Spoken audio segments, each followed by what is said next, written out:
하나님께서는 대적자들을 통하여서 그들을 채찍질하셨고, 그로 인하여서 괴로움을 당하게 되면 이스라엘 백성들은 하나님 앞에 부르짖게 되고, 부르짖으면 하나님께서는 어김없이 그들의 부르짖음을 들으시고 구원자 사사들을 세워서 그 대적자들의 손에서 구원을 해주십니다. 그리고 평안을 누리게 되면 또 스물스물 우상을 섬기고 하나님의 말씀을 거역하며 하나님 앞에 죄를 짓게 되더라라는 것이죠. 이것이 이스라엘 백성들이 보여주는 쳇바퀴인데, 사실은 이것은 이스라엘만의 문제가 아니에요.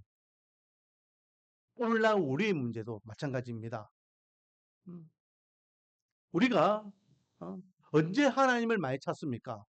좋을 때 하나님을 많이 찾습니까? 편안하고 무탈할 때 하나님을 많이 찾습니까? 힘들고 어려울 때 하나님을 많이 찾습니까? 힘들고 어려울 때요. 힘들고 어려울 때. 이 쳇바퀴는 항상 동일해요. 그래서 힘들면은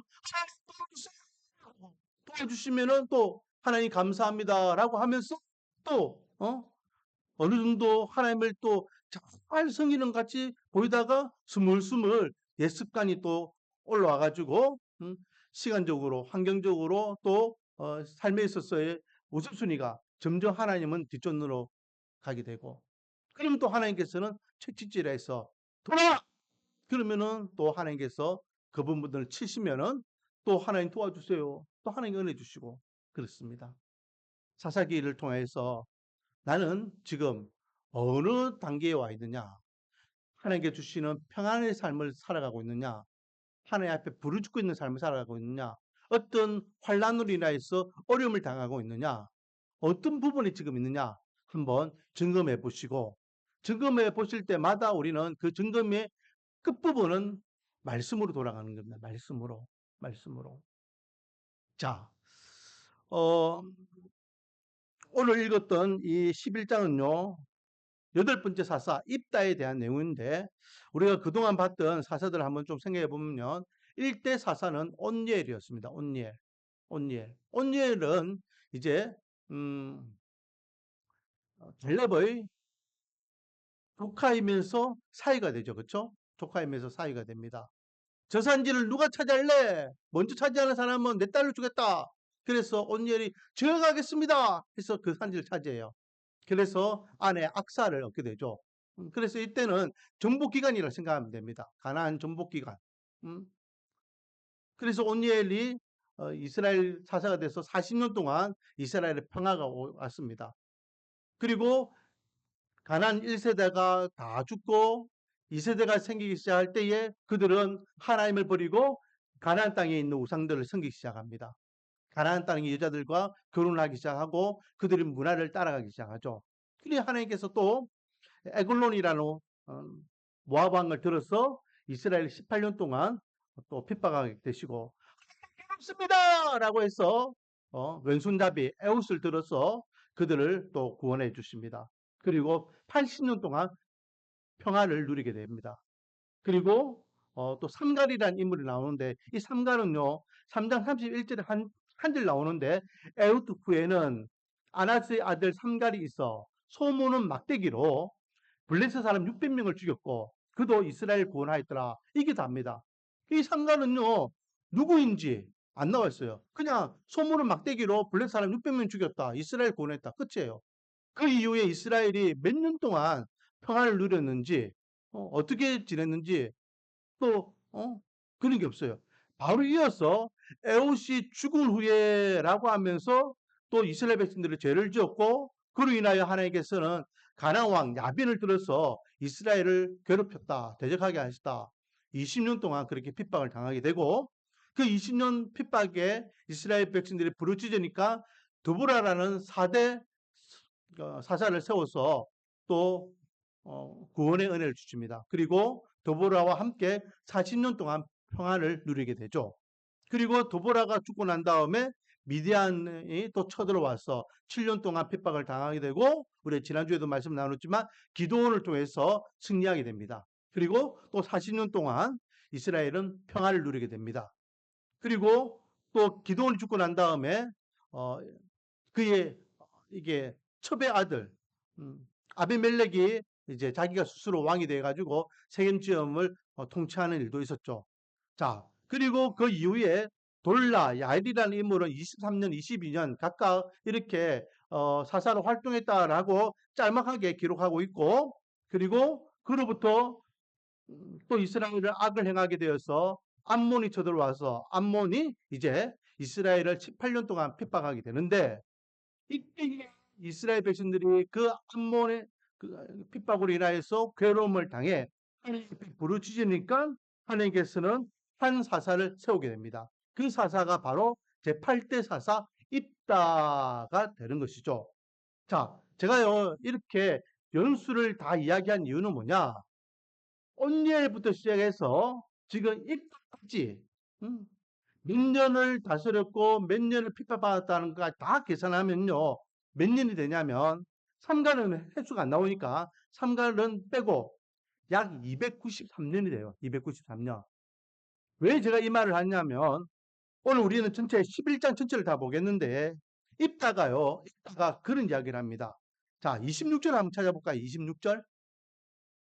26절에 이스라엘이 헤스본과 그 마을들과 아루엘과 그 마을들과 아루논 강가에 있는 모든 성읍에 거주한지, 이 말은 무슨 말입니까? 이거는요 가나안 땅에 정착한지 이겁니다. 그렇죠? 정착한지 몇 년 되었다? 300년 되었다. 300년 되었다.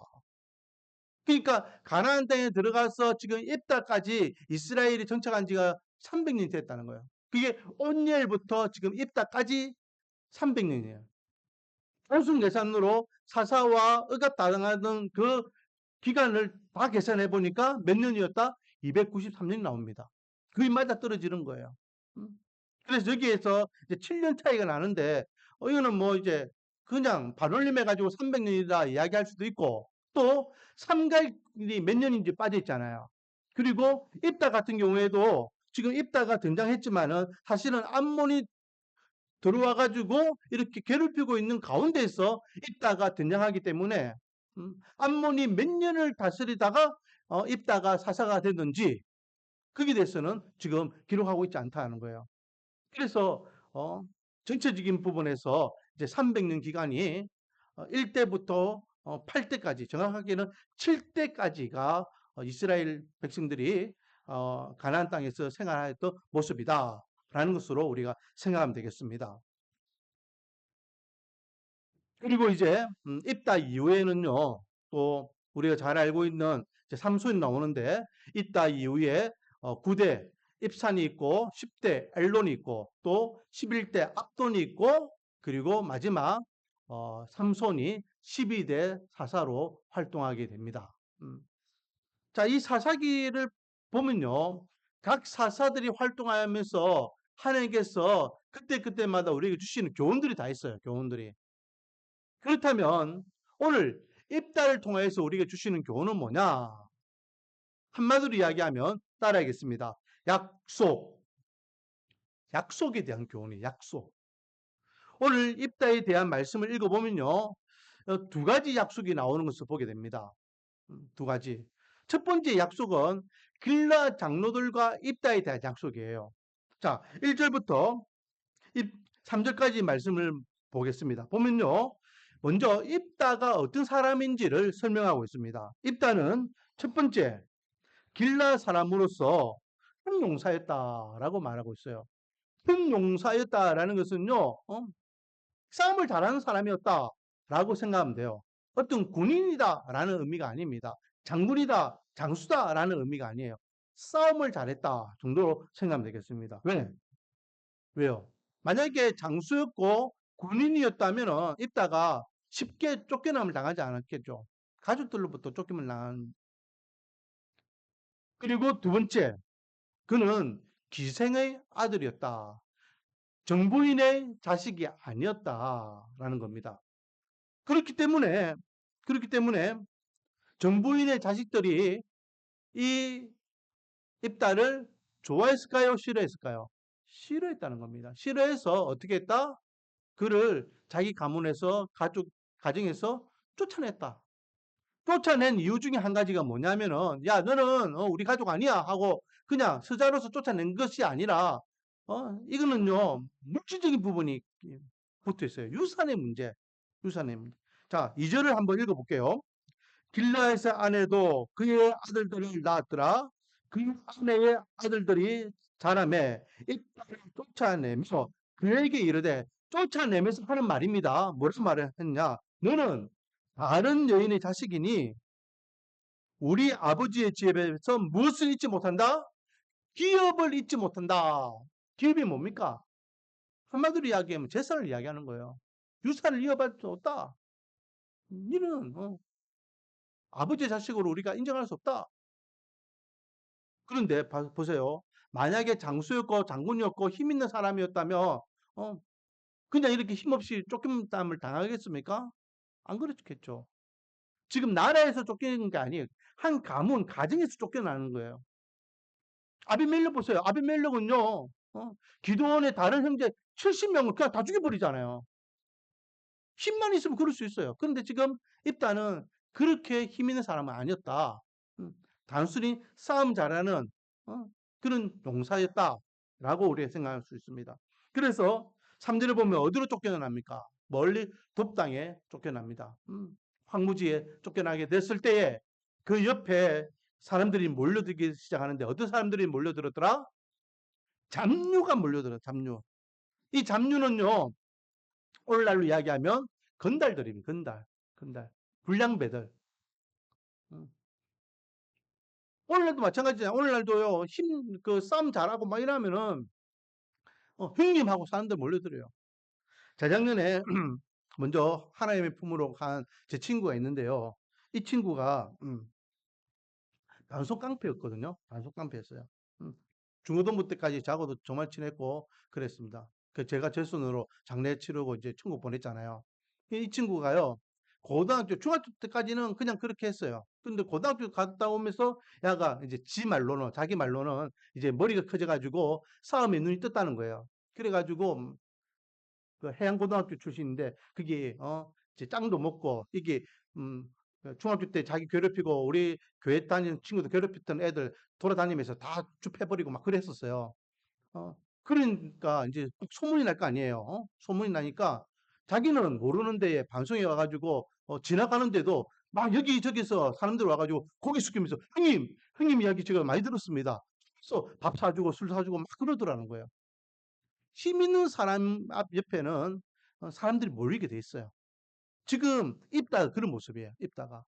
입다가 돕당에 이렇게 쫓겨가지고 있는데 잡류들이 모이기 시작하는 잡류들이. 음. 그러니까 그 새가 이제 커지게 됐죠.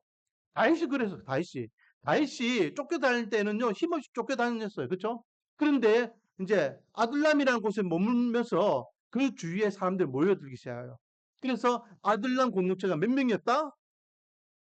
600명이나 모여요. 600명. 600명이라는 굉장한 용사들이 모이니까 블레셋 왕 아기스가요 다윗을 인정하기 시작하잖아요. 이런 와중에 이 이제 길라 지금 입다의 모습인데 이렇게 쫓겨나서 정말로 참 처량하게 살고 있는 이 와중에 이 암몬이 또 침입한 거예요.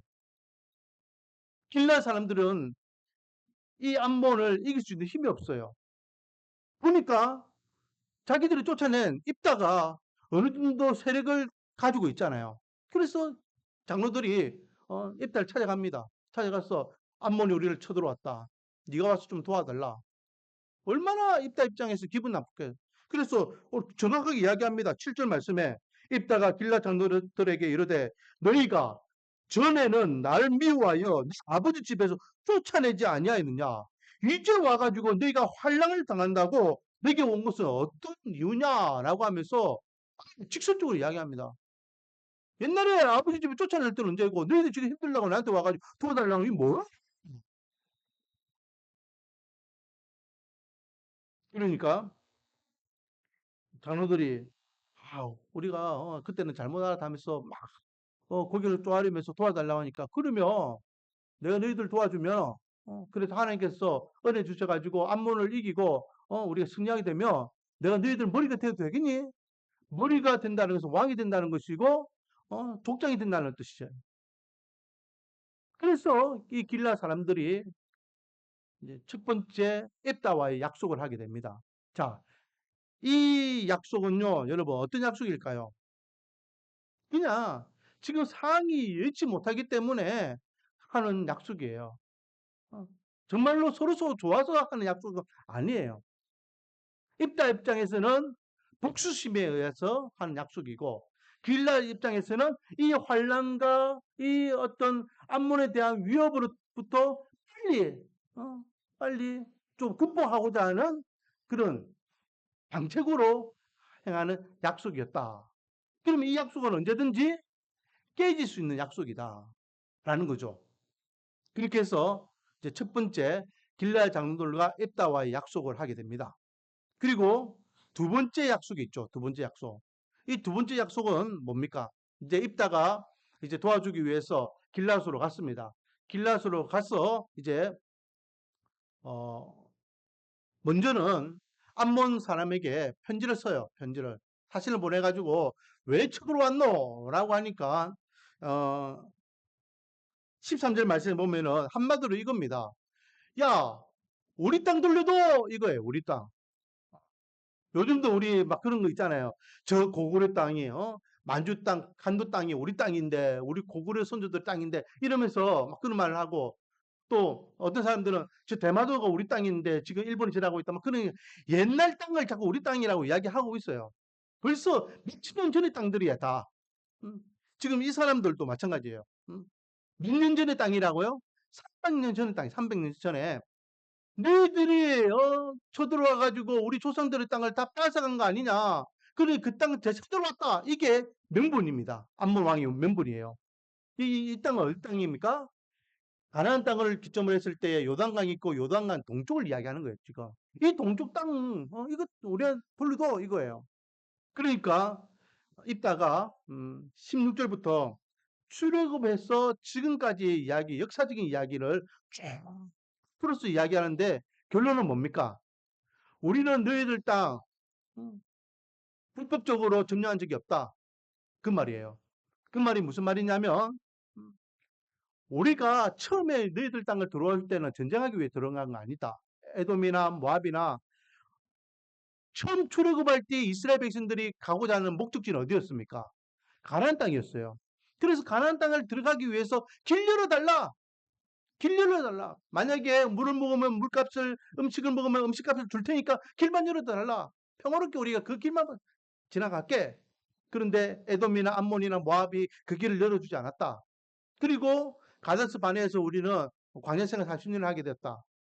40년 후에 다시 가나안 땅으로 들어가려고 할 때에 그때에는 40년이 지났을 때에 그 모압이나 암몬 땅의 주인이 바뀌어 있는 거예요. 누가 주인이었다?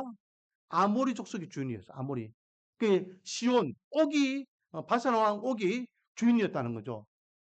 그때에 이제 모세와 여호수아가 이제 그들을 치고 그 땅을 차지해 가지고 루벤, 갓, 므낫세 반지파가 그 동쪽 땅을 차지하게 된 겁니다. 그 엄밀히 이야기하면 우리는 모압하고 암몬 너희들에게 해코지하는 효과가 없다. 우리가 차지할 때 그 땅의 주인은 누구였다? 아모리였다. 아모리 족속이었다. 그러므로 우리는 그 땅을 정당하게 받은 땅이지 너희들에게 강압적으로 빼앗은 땅이 아니다. 그러면서 이런 이야기를 해요. 24절. 만약에 너희들이 믿는 너희들 신 금무수가 너희들에게 주어서 차지하라고 한 땅이 있으면 너희들 차지하겠니 안 하겠니? 차지하겠지. 똑같아. 우리가 믿는 우리 하나님께서 우리에게 사람을 쫓아내고 그 땅을 차지하라고 해서 우리는 땅을 차지한 거야. 하나님께서 주신 땅이기 때문에 우리는 감사함으로 받은 거야. 너희들도 너희들 신이 그래 하라마 그 땅을 감사함을 받을 건데 라고 하면서 300년이 지난 지금 와가지고 땅을 돌려달라는 것은 믿음이 아니야. 국토를 일본 땅이 자꾸만 달라고 해요. 대마도를 우리가 달라고 하면 일본 주겠습니까? 저기 만주 땅을 중국 사람들에게 달라고 하면 주겠습니까? 명분이 없는 거예요, 명분이. 시간이 얼마가 지났는데. 그러니 암몬과 이 입다가 자연스럽게 합의점을 찾지 못하게 되죠. 그러면 이제 뭐가 일어납니까? 전쟁이 일어나는 거예요, 전쟁. 그래서 이제 암몬도 전쟁 준비를 딱 하고 이제 입다도 전쟁 준비 딱 해서 전쟁을 하게 되는데 여기서 두 번째 약속이 나옵니다. 두 번째. 입다가요 그냥 하나님의 이름으로 나가서 전쟁을 하면 돼요. 그런데 이놈이 엉뚱한 짓을 해요. 무슨 짓을 했느냐? 쓸데없는 서약을 하게 됩니다. 자, 한번 볼게요. 무슨 서약을 하냐? 31절. 31절. 자, 보겠습니다. 내가 암몬 자손에게서 평안이 돌아올 때에, 평안이 돌아온다는 것은 무슨 말입니까? 승리해서 돌아온다 이 말이겠죠? 평안이 돌아올 때에 누구든지 내 집 문에서 나와서 나를 영접하는 그는 여호와께 돌릴 것이니 내가 그를 무엇으로 드린다? 무엇으로 드린다? 번제물로 드린다. 번제물로. 내가 하나님의 은혜 가운데 승리하여 돌아오는 데에 누구든지 내 집 앞에서 제일 먼저 나오는 그 사람은 내가 하나님께 감사제물로 드리겠다. 여러분, 이 사실은요, 사람을 번제물로 드리는 것은 이스라엘의 제사가 아닙니다. 그렇죠? 그 당시에 이방인들이 이렇게 사람을 제물로 바치는 것을 따라하는 거예요. 이거는 하면 안 되는 서약이에요. 하면 안 되는 소원이에요. 근데 이 엉뚱한 수약을 한 거예요. 자, 암몬이 이겼습니까? 입다가 이겼습니까? 이스라엘이 이겼어요. 그러면 이제 어떻게 됩니까? 34절. 같이 한번 읽어보겠습니다. 시작. 입다가 미스바에 있는 자기 집에 이를 때에 보라, 그의 딸이 소굴을 잡고 춤추며 나와서 영접하니 이는 그의 무엇이다? 무남동료다. 외동딸이에요. 외동딸. 딸이 얼마나 즐거웠으면요. 속고 이게 조그마한 부 이거 등등 치면서 축하합니다. 잘했습니다 하면서 튀어나온 거예요. 자, 35절 볼까요? 입다가 이를 보고 자기 옷을 찢으면서 짧고 너는 나를 참담하게 하는 자다. 너는 나를 괴롭게 하는 자다. 하면서 통곡을 하게 되죠. 쓸데없는 쇠약을 하는 바람에 쓸데없는 하나님의 앞에 서약하는 바람에 이게 엉뚱하게 자기 딸을 하나님께 바치게 되는 또 그 바치는 그 딸을 하나님께 또 기쁘게 받으시겠어요? 하나님은 사람을 제물로 받으신 분이 아닌데 하나님도 힘들고 입대 지도 힘들고 딸도 힘들고 그 딸이요 아버지가 그 괴로워하니까 아버지 저한테 2달만 시간 주세요. 그 2달 동안 이제 죽을 준비를 하는 거예요. 친구들 만나고 또 이렇게 시한번 인생이 돼가지고 그렇게 정리를 하는 겁니다. 그리고 2달 후에 아버지 이제 됐습니다. 하면서 자기가 이제 하나님 앞에 제물로 드려지는 겁니다. 자기 아버지 입다의 입장에서는요 얼마나 괴롭겠습니까? 이렇게 두 가지 약속에 대한 게 이 입다 사사를 통해 우리에게 주시는 교훈이에요. 자, 그렇다면 오늘 본문을 통해서요 우리에게 주시는 교훈은 뭐냐? 첫 번째, 따라하겠습니다. 약속은 반드시 지키는 것이다. 약속은 반드시 지키는 것입니다. 자, 첫 번째 약속이었던 길라가 앱다와의 약속. 어, 이 약속이요, 그 형식적이고 어떤 상황에 맞는 그런 어, 약속이었기 때문에 10절 말씀을 보면 길라 장로들이 입다에게 이런 이야기를 합니다. 길라 장로들이 입다에게 이르되 여호와는 우리 사이의 증인이니 당신의 말대로 우리가 그렇게 하리라. 맹세를 해요. 야, 네가 그거 믿지 못하겠어? 네가 우리들의 왕이 되고 머리가 된다는 거 믿지 못하겠어? 하나님의 증인이야. 하나님께 지금 우리 말하는 거 다 보고 계시고 다 듣고 계셔서 하나님의 이름으로 지금 이야기하는 거예요. 그러니까 입다가 오케이, 너희들의 말을 내가 인정할게. 하나님께 다 증인되시면 내가 따라갈게. 내가 너희들 암몬으로부터 이렇게 싸워서 이기게 해줄게. 그런 거예요. 여기에서 당신의 말대로라고 되어 있죠. 당신의 말대로. 입다의 이야기도 입다와 딸의 그 대화 가운데도 그런 이야기가 있습니다. 36절에 보면 딸이 그에게 이르되 그의 아버지에게 이르되 나의 아버지여 아버지께서 여호와를 향하여 입을 여셨으니 아버지께서 하나님을 향하여서 약속했으니 이 말이겠죠. 아버지의 입에서 낸 말씀대로 너에게 행하소서. 이는 여호와께서 아버지를 위하여 아버지의 대적 암몬 자손에게 원수를 갚으셨다. 하나님께서 아버지를 통해서 암몬을 이기게 하셨으니까 이제는 아버지도 하나님 앞에 입을 열어서 약속한 그 약속을 뭐 해라? 지켜야 된다. 지켜야 된다.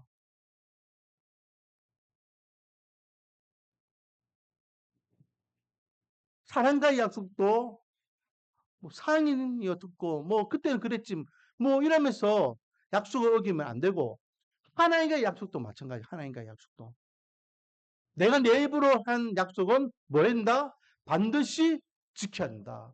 여러분 하나님은 다 보고 계신다니까요. 사도행전에 이런 말씀이 있죠. 음, 두 부부가 다른 사람들이 보니까 재물 팔고 땅 팔고 이렇게 해가지고 헌금을 하나님께 드리니까 그것을 또 교회 공동체가 나누고 그러는 가운데에 또 요셉이라는 한 사람이 바나바라는 별칭을 받아가지고 막 인정받고 막 그러는 거예요. 교인들이 좋아하는 거예요. 그러니까 자기들도 자기 부부 둘이가 야 우리도 그러면 땅 팔아가 하나님께 좀 재산을 드릴까? 서로 자기들끼리만 이야기한 거예요. 아무도 몰라. 근데 막상 땅을 팔아보니까 그 땅값으로 얻은 돈이 많더라 적더라? 많은 거예요. 그러니까 좀 아까워.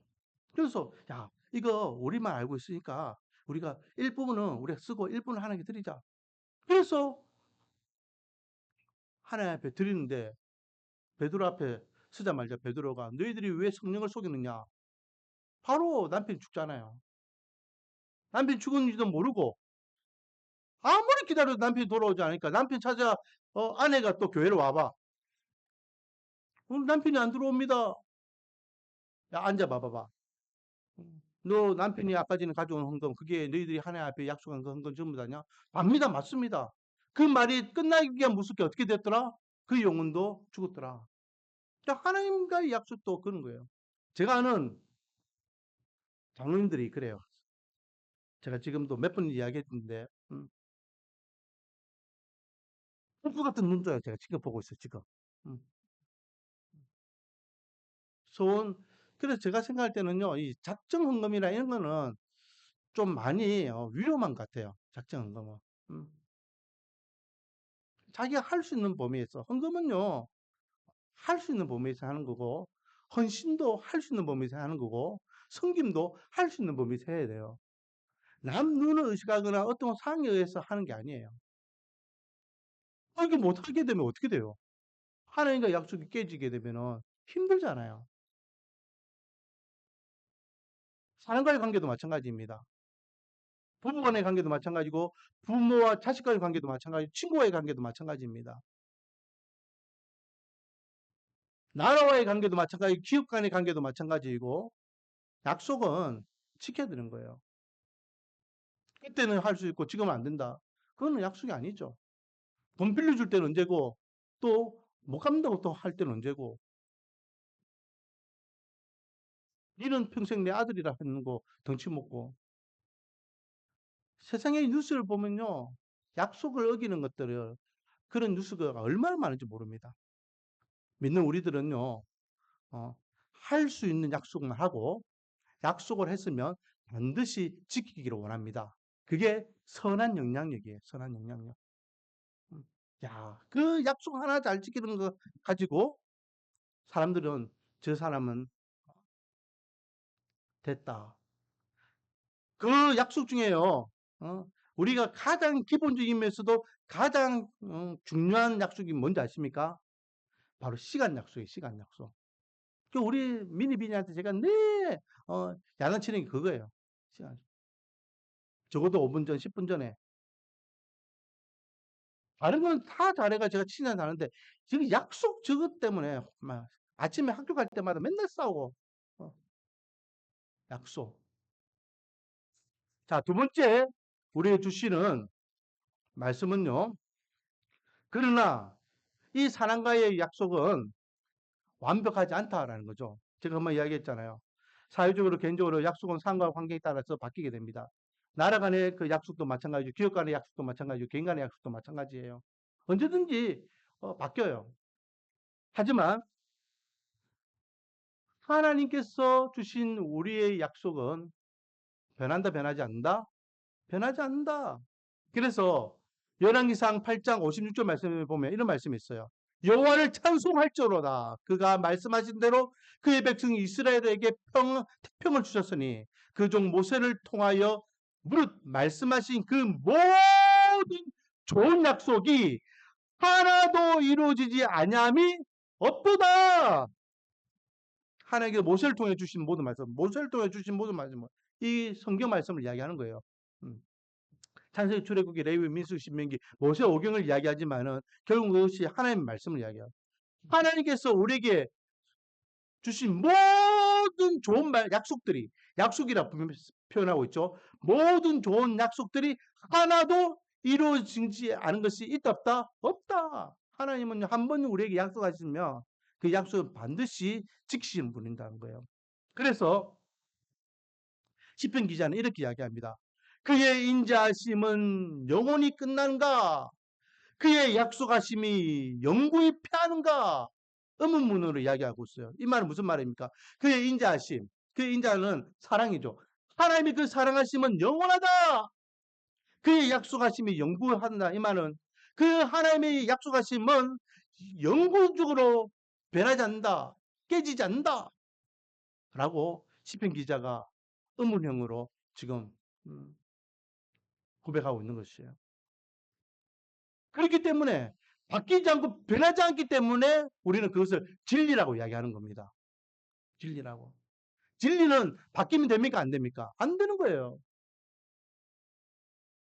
진리라고 이야기하는 데에 남자 따로 여자 따로, 진리라고 이야기하는 서양 따로 동양 따로, 진리라고 이야기하는 데에 과거에는 이랬는데 현재는 이렇다.